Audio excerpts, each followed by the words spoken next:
पितरों के पहले आप गणेश का स्मरण करते हैं और पितरों में आप बाबा से कहते हैं कि मेरे पितरों को मोक्ष प्रदान करो। तो जीवन में जो भी कुछ आपको चाहिए देवादिदेव महादेव प्रदान करते हैं, बस आप उस शिव परिवार में होने चाहिए। आपके कंठ में, आपके गले में वो कंठी और कान में वो गुरुमंत्र होना चाहिए, ताकि तुम्हारे जीवन में किसी प्रकार का कोई संकट आए ही ना। संकट जब आए तो पहले तुम्हारे गुरु जी से राम राम करे और उसके बाद तुम तक पहुंचे।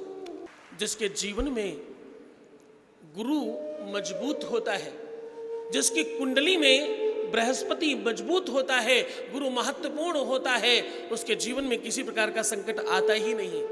ऐसा ज्योतिष और वेद दोनों ही कहते हैं।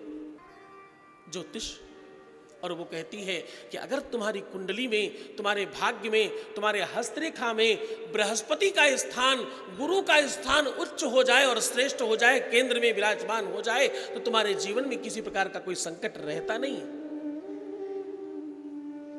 मीरा ने दो महत्वपूर्ण ज्ञान दिए हैं, वो तुम्हें सुनने और समझने चाहिए। शिव महापुराण के माध्यम से ये बात जरूर जान लो तुम। पहला, जब मीरा ने गुरु किया तो पूरी की पूरी दुनिया में खूब हंसी ठिठोली हुई उनकी, खूब हंसते रहे लोग, खूब मजाक उड़ाते रहे। अरे आपने क्या गुरु किया है, कोई गुरु होता है ऐसा? ना कुलवान है, ना धनवान है, ना कोई बड़ा आश्रम है, ना कोई बड़ी व्यवस्था है, ऐसा गुरु कौन करता है? मीरा से लोग कहने लगे।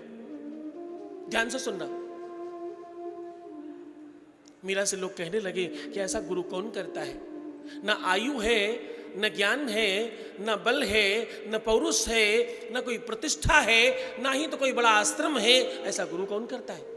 और इनसे भी बड़ी बात, तुम्हारे गुरु तो बड़े अच्छे कुल के भी नहीं है, उसके बावजूद आप गुरु क्यों करते हो इनको?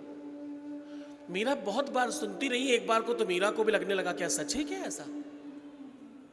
एक दिन मीरा, ध्यान से सुनना, एक दिन मीरा अपने गुरु जी के पास गई और बहुत सहज भाव से कहने लगी, गुरुदेव मैं चाहती हूं कि आपका एक छोटा सा आश्रम हम गंगा के किनारे बनवाएं, दिव्य आश्रम हम गंगा के किनारे बनवाएं।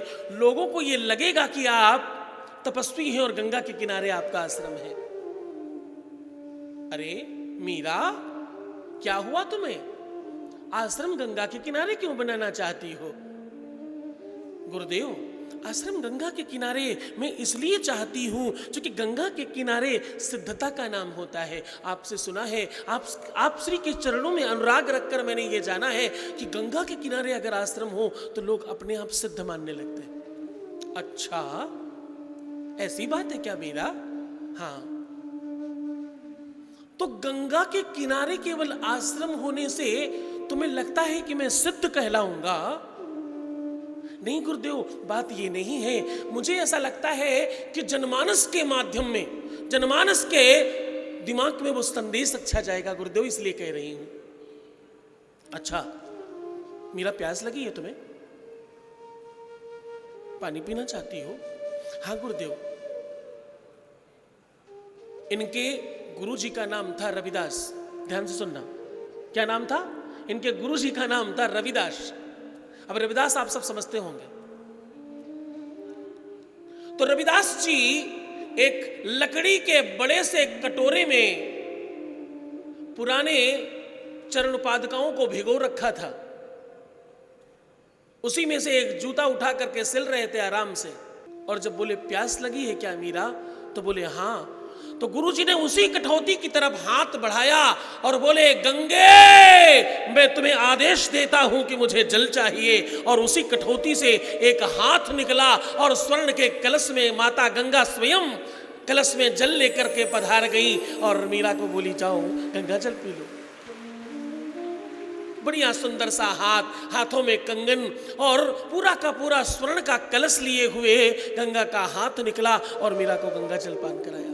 बोले, मीरा जिसका गुरु सबल होता है उसे गंगा जाना नहीं पड़ता, गंगा स्वयं उठकर वहां आ जाती है। तुम ऐसी बात सोचना।